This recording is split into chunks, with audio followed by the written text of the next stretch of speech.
Estamos en esta transmisión extraordinaria de RPP Noticias. Soy Jaime Chincha y los acompaño en el día 57 de la emergencia por el coronavirus. Muy bien. Tal como lo anunciamos, vamos ahora a meternos de lleno en la reactivación económica. Y qué mejor que mirar hoy esta situación, ya que la fecha del día de hoy se señaló como, de acuerdo a lo que señaló la ministra de la Producción, en la que 208 empresas ya debían haber reiniciado sus operaciones hoy dentro de este proceso de reactivación, que además tiene varias cosas que mejorar y que seguramente se irán afinando en el camino. Lo conversamos de inmediato con Leonie Roca, ella es presidenta de AFIN. ¿Cómo le va, Leonie? Buenas noches. Muy bien, buenas noches, señor Chincha. Gracias por la invitación. Gracias por atendernos. ¿Cómo evalúa usted este primer día, este reinicio para usted y para AFIN? ¿Cómo se está produciendo? A ver, las empresas asociadas a AFIN son empresas de servicios públicos, servicios esenciales. Es decir, que ninguna de ellas ha parado actividades. Hemos seguido trabajando desde el primer día. Y quizás hay algunas lecciones aprendidas en las empresas que hemos estado operando en esta primera etapa que sería bueno replicar para aquellas que van a reingresar en esta etapa. Exacto. El manejo de los protocolos sanitarios no solamente es una tremenda responsabilidad para los empresarios, para los gerentes de las empresas, sino que también es una tremenda responsabilidad para el colaborador, el trabajador. Muchos casos que se han dado de contagios han sido fuera del centro laboral y el colaborador, por temor a ser despedido, a ser apartado, no ha reportado los casos, no ha reportado la fiebre, que el esposo está enferma. Ese tipo de casuísticas que se ha dado... ¿Tienen contabilidad, digamos? ¿Tienen un registro de esa casuística? No, pero se escuchan los casos porque nosotros no hemos parado de... Claro. O sea, lo que quiero decir es que claramente hay una gran responsabilidad de las empresas de no solamente fijar los protocolos y dar todas las facilidades para que eso se cumpla con sus médicos ocupacionales, con sus áreas de recursos humanos, con lo que corresponda, sino que en estas emergencias, en estas situaciones de emergencia, lo que está demostrado que funciona es la responsabilidad compartida. Acá todos tenemos que tomarnos en serio esta situación tan crítica por la que pasa el país. Precisamente ese aprendizaje que las empresas y las operaciones que forman parte de AFIN han podido ir acumulando como acervo, ¿se ha podido, digamos, transmitir a las empresas que están reiniciando ya esta semana? Yo diría que tanto en el Ministerio de Salud como en el Ministerio de la Producción, con cuya ministra hemos venido teniendo varias ocasiones de conversar, ha habido bastante transferencia de información en términos de, miren, esto funciona bien, esto no funciona bien, este tipo de cosas han caminado muy bien. Por ejemplo, los puertos no han parado de funcionar ni un día, gracias a eso tenemos la carga entrando y saliendo, ¿no? Las carreteras tampoco. Por ejemplo, a raíz de la discusión esta de la ley de peajes, se hablaba muchísimo de que se iba a contagiar la gente de las garitas, cosa que no ha sucedido, Claro. ¿no? Y así podemos ver en una y otra industria de las asociadas a AFIN la importancia del manejo de los equipos de protección personal, de los reportes oportunos de cualquier situación, no solamente del trabajador, sino de su entorno familiar.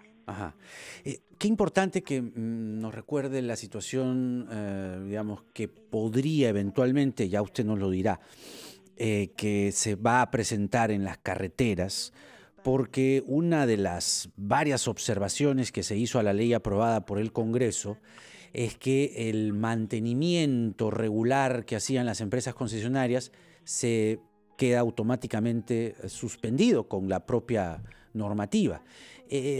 ¿Cuál es el pronóstico que usted haría en función a este escenario altamente probable e incluso yo iría más allá, a la propia inconstitucionalidad de la ley que algunos han también puesto de manifiesto?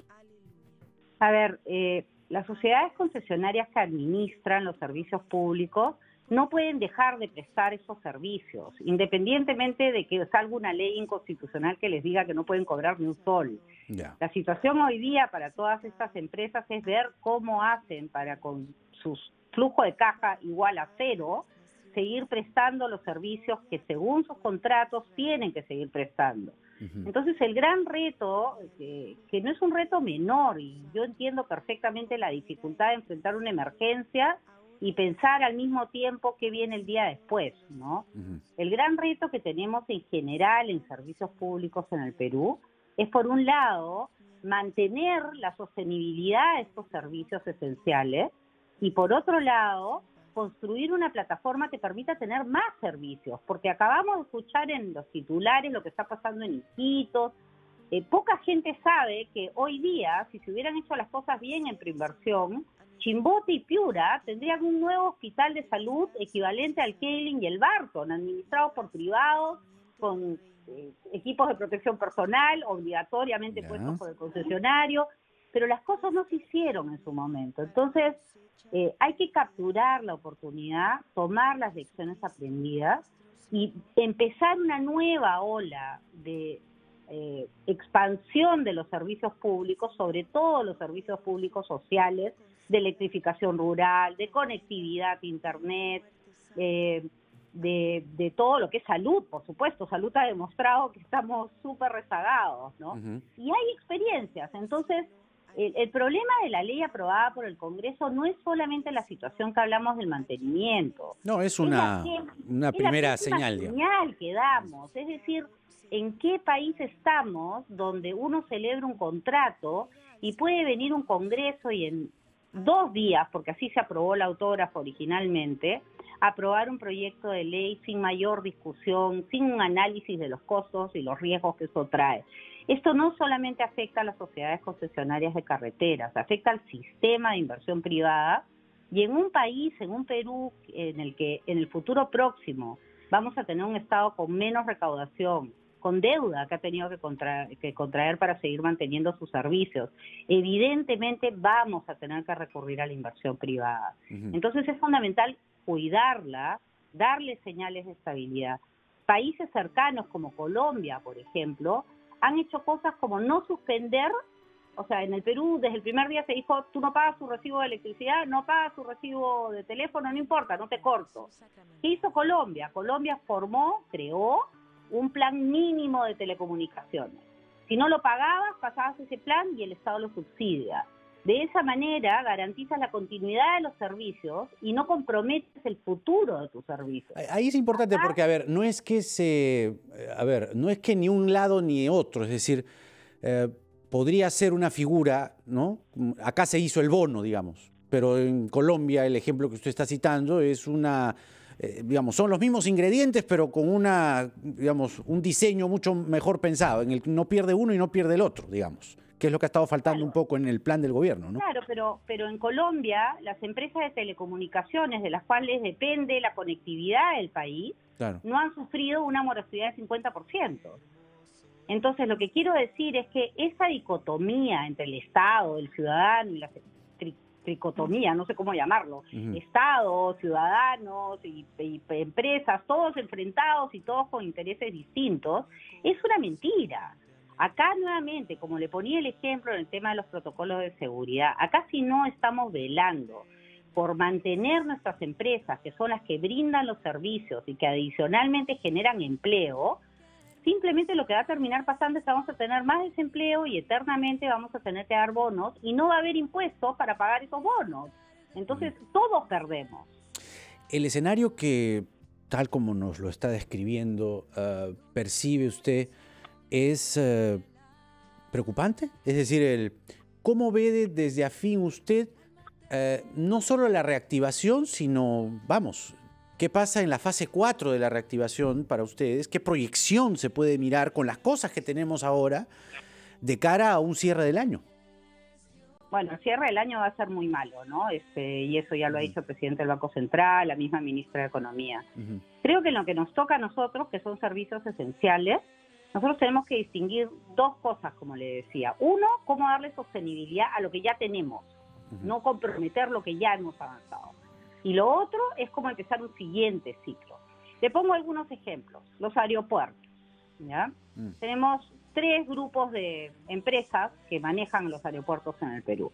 Bueno, no se sabe cuándo se van a reanudar los vuelos, Hoy día sus ingresos son del 99% menos que regularmente. Claro.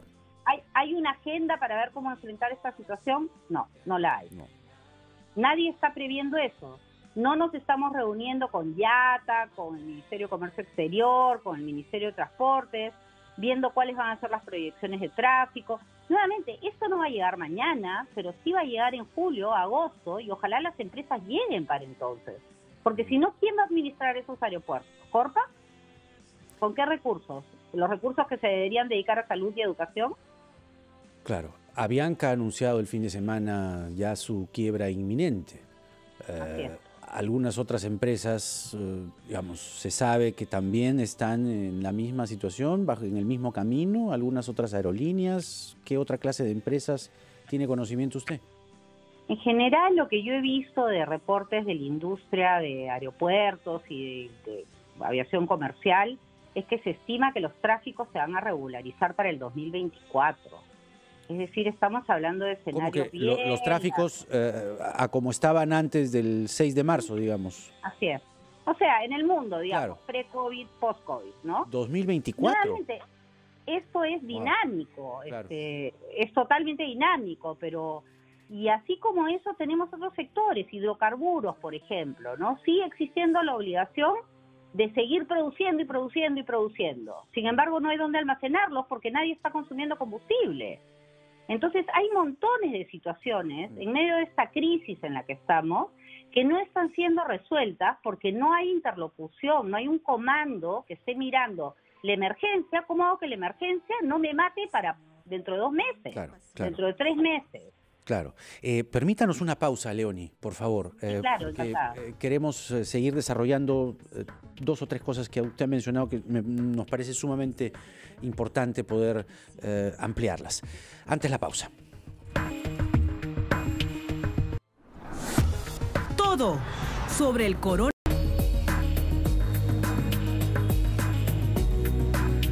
En esta transmisión extraordinaria de RPP Noticias, en el día 57 de la emergencia por el coronavirus, estamos conversando con Leoni Roca, presidenta de AFIN, sobre cuál puede ser, tanteando, ¿no? Y tratando de delinear una hoja de ruta, cuál puede ser el futuro de cara a una reactivación que, si bien ha comenzado hoy, hay incluso algunos protocolos que no han estado del todo claros, del todo prolijos. Usted decía que si la norma que ha salido el domingo sobre los índices de masa corporal hace algunos días, ¿no?, se aplicara, mañana se cierra el puerto de Paita. Los cambios que se han hecho el fin de semana en esta discusión de las personas con subidas de peso y tal, ¿tendría más consensos, más aplicación? A ver, nosotros como AFIN pedimos subir el índice de masa corporal a 35, no a 40, ya para aclararlo. ¿Por qué? Porque hicimos un análisis de lo que había venido pasando en los puertos, y en los puertos buena parte de la gente tiene índice de masa corporal entre 30 y 35, ¿no? Claro. Entonces con 35 estábamos bien, podíamos seguir operando, los puertos no han tenido mayor problema. Lo que sí es evidente es que, nuevamente, el distanciamiento, el uso de mascarillas, el lavado permanente de las manos son la clave del éxito. No hay forma que te contagies si no estás tocando superficies que no debes tocar, si te estás lavando las manos, si tienes tu mascarilla bien puesta. O sea, el respeto a esas reglas, que tampoco son ciencia nuclear, son bastante sencillas, sí, parece ser que es la clave del éxito, ¿no? Entonces... nosotros pedimos fundamentalmente eso. También teníamos bastantes casos de personas por encima de 60 años trabajando en los puertos. Los puertos tienen mucho personal heredado de la Empresa Nacional de Puertos, de NAPU, que es personal mayor. Pero claro, si uno se imagina a una persona que administra, que maneja una grúa en un puerto, es una persona que está arriba en una grúa sola, ¿no? Entonces... depende mucho también de la naturaleza de la actividad. Por eso yo nunca me he atrevido a pronunciarme sobre otras industrias. Lo que podemos nosotros es hablar de las que conocemos, en las que estamos, las que hemos visto que funcionan y las cosas que hemos visto que funcionan y las que no, ¿no? Claro. Entonces, por ejemplo, nos ha preocupado un montón y lo hemos hecho notar que solamente el 50% de la flota del Metropolitano está recorriendo. está Sí. operando hoy día. Entonces, ¿cómo queremos tener más distanciamiento, tener más holgura en las unidades si solamente la mitad de la flota está operando, la otra mitad está estacionada? ¿Cuánto debería operar para usted? El 100%, obvio, tiene que operar Todo. todo, porque está yendo, o sea, a ver, si en un bus antes, recordemos cómo va el Metropolitano, Sí. el Metropolitano normalmente va lleno y queremos que vaya holgado, que las personas guarden distanciamiento en la unidad, necesitamos por un lado manejar mejor los turnos de trabajo en las empresas cuyos trabajadores usan el Metropolitano, pero por otro lado tener la mayor cantidad de buses corriendo en las calles. Ujú. Con la mitad de la flota, evidentemente eso no se da y uno ve en las redes sociales la foto del Metropolitano con la gente apiñada. ¿Y cuál es la situación en el metro? ¿Qué puede usted contarnos de eso? ¿En qué va lo del En- metro? Sí, en el metro sí lo que han, en la línea 1 del metro lo que han hecho es han aumentado, bueno, ahora con el nuevo toque de queda han aumentado los horarios y han aumentado las frecuencias, ¿no? Hay que decir ¿Y están al que 100%? no, el metro está al 100%, 100%, el metropolitano es ya. el que no está al 100%, sí, Ya. sí. Pero hay que hacer notar que esto no es que a ti te provoque y sacas más o menos buses. Un concesionario de servicios públicos solo puede hacer lo que le dice el Estado que haga. Es un mandado, ¿no? Hay un Claro. mandante que es el Estado. Claro. Porque señalaba la Defensoría del Pueblo que se debían aumentar las unidades. No solamente hablando del metropolitano, sino en general del transporte público. Hay todavía restricciones. Es decir, usted esta noche podría decir que ya que se reinician más actividades, las esenciales ya sabíamos, pero ahora van más actividades. Y claro, las ciclovías de ATU van a tomar 45 días, según se ha dicho, y no incluye San Juan del Lurigancho, Caraballo, Comas, El Agustino. Entonces, para usted debería aumentar qué transporte, además del metropolitano, porque si hay gente que está operando, hay gente que necesita movilizarse y manteniendo la distancia y todo lo demás, y no hay suficiente transporte. Sin duda. A ver, la ATU está haciendo un gran esfuerzo para poner la mayor cantidad de flota de las líneas complementarias, de las rutas complementarias, de los corredores complementarios, y está haciendo un gran esfuerzo por fomentar modalidades de movilidad sostenible, ¿no? Pero también es cierto que estos cambios de hábitos no se hacen de un día para el otro, toman un poco más de tiempo. Personas que están acostumbradas a usar un bus o un colectivo difícilmente van a pasar a la bicicleta de un día para el otro, ¿no? Entonces hay que fomentar estas modalidades, evidentemente es una oportunidad que hay que capturar, hay que aprovechar, pero los sistemas de transporte masivo son indispensables. Entonces lo que a nosotros nos llama la atención es que nuevamente, en lo que ya tienes, que no lo uses al 100%, ¿no? Claro. Eso es lo que llama la atención. Claro, claro. La línea 2 ya comenzó a trabajarse, ya está operando, Sí. entiendo, ¿verdad? Y ahí, por ejemplo, ese es parte de los problemas que vamos a tener y que no se están atendiendo, a ver. ¿no? Si tú tienes un contrato que te dice que tienes que avanzar, no sé, 5 metros al día, ¿ya? Para poner un ejemplo sencillo. Y viene una pandemia como esta, que te obliga a trabajar con menos cuadrillas, con menos gente, otros costos, porque son otros costos. Todos los costos de construcción van a cambiar por los protocolos, por los distanciamientos, por los aforos, en fin. Entonces, lo que sería terrible es que empecemos a discutir qué hacer más adelante. Ya deberíamos estar discutiendo esas cosas ahorita, para que en el momento que se termine de abrir las actividades, se abran de verdad. ¿Le han alcanzado alguna propuesta al gobierno o al Estado? Venimos pidiendo que se designe un interlocutor que permita ir viendo estas situaciones, porque son muchas situaciones. ¿El gobierno no está escuchando a determinados sectores como ustedes? ¿Los está escuchando o no? Sí nos reunimos con frecuencia y sí escuchan. El tema es más un liderazgo en la ejecución que le escucha, porque las dos cosas son importantes, o sea, sí escuchan, ¿no? pero de ahí uno como que espera y no sabe a dónde vamos, algo así. Y a esperar 2 semanas más y pedir una nueva reunión, ¿no? Y nuevamente, lo entendemos, porque evidentemente la urgencia, la emergencia es tan crítica que deja poco espacio para atender las cosas que vienen después. Pero una adenda de un contrato para cambiar un plazo de ejecución toma 1 año. Entonces no podemos estar 1 año después de que eso termine discutiendo para volver a empezar las cosas. Deberíamos estar avanzando desde ahora. Finalmente, Leonie, ¿cómo proyecta usted este reinicio frente a retos que se han reclamado y han surgido ahora como una enorme necesidad, y hablamos concretamente de la infraestructura del sector salud? ¿De qué manera podemos blindarnos? ¿De qué manera el Estado peruano puede tener mejores hospitales y no la calamidad que estamos viendo en regiones concretas del país como Loreto? ¿En qué fallamos como país para tener estas condiciones sanitarias tan precarias que hoy nos han reventado en la cara? ¿Qué deberíamos estar pensando en cuanto a la infraestructura de los hospitales concretamente, del material, del insumo, de las unidades de cuidados intensivos y, por cierto, también del personal médico? A ver, yo creo que acá hay que romper dogmas, ¿ya? Cuando hablamos, nosotros en AFIN estamos tratando cada vez más de hablar de servicios y no hablar de infraestructura. La infraestructura es como la carretera sobre la cual camina el carro, ¿ya? No. En el caso de, y le pongo un caso que está vigente, ¿no? Hay 2 hospitales de salud que son administrados por una empresa privada, ¿ya? Esos 2 hospitales tienen 480 camas y contratan a sus médicos, les ponen equipos de protección personal, ellos se encargan de todo, es decir, es un problema menos para salud.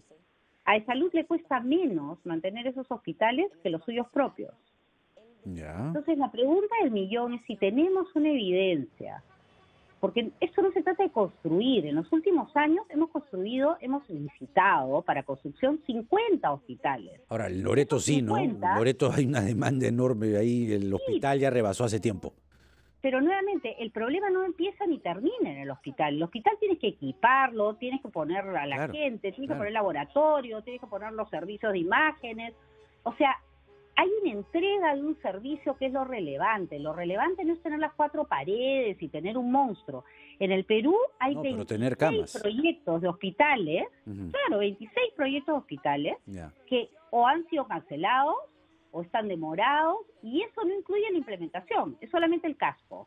Entonces, esos 26 hospitales en proyecto estaban antes del coronavirus, se han quedado ahí aguantados en el tiempo. Del 2010 al 2019, de 50 licitados, 26 con problemas. 9 caducados, mataron la licitación. Pero nuevamente, eso es solamente una parte del problema, porque hay hospitales que están listos, el casco, y no están implementados. La ventaja de pasar un régimen de asociaciones públicas privadas es que tú le entregas la llave a alguien que te tiene que dar un servicio con un estándar de calidad. Que si viene una pandemia como esta, te tiene que garantizar que todos sus trabajadores tienen equipos de protección personal, que tienen su protocolo, que tienen todo lo que deben tener. Entonces, tenemos que acá sí romper un dogma de que el mejor administrador de estos servicios es el Estado. Eso no quiere decir que no sea salud pública. Esos 2 hospitales que yo le menciono son salud pública, el Keilig y el Barton. Es salud, claro, pero tercerizados, digamos, ¿no?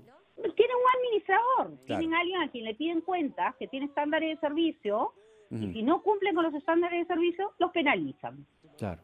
Por ahí entonces iría el camino para usted, es decir... Yo creo que en salud... Porque hay una demanda enorme. Ninguna duda, hay una demanda enorme, no es una demanda solamente de cemento, es una demanda de servicios efectivos. No, del servicio, del rubro que está colapsado, claro. Así es. Así que es. Se entreguen los servicios. Leonie, le agradezco mucho por esta entrevista y los aportes que ha podido usted explicar a nuestro público. Que tenga buena noche. Muchísimas gracias, buenas noches. Gracias. Leonie Roca, presidenta de la Asociación para el Fomento de la Infraestructura AFIN, dando su aporte a esta situación tan crítica y sobre todo los retos que tenemos enfrente para reconstruirnos, que es lo que ya hay que ir mirando y proyectando sobre todo. Regresamos.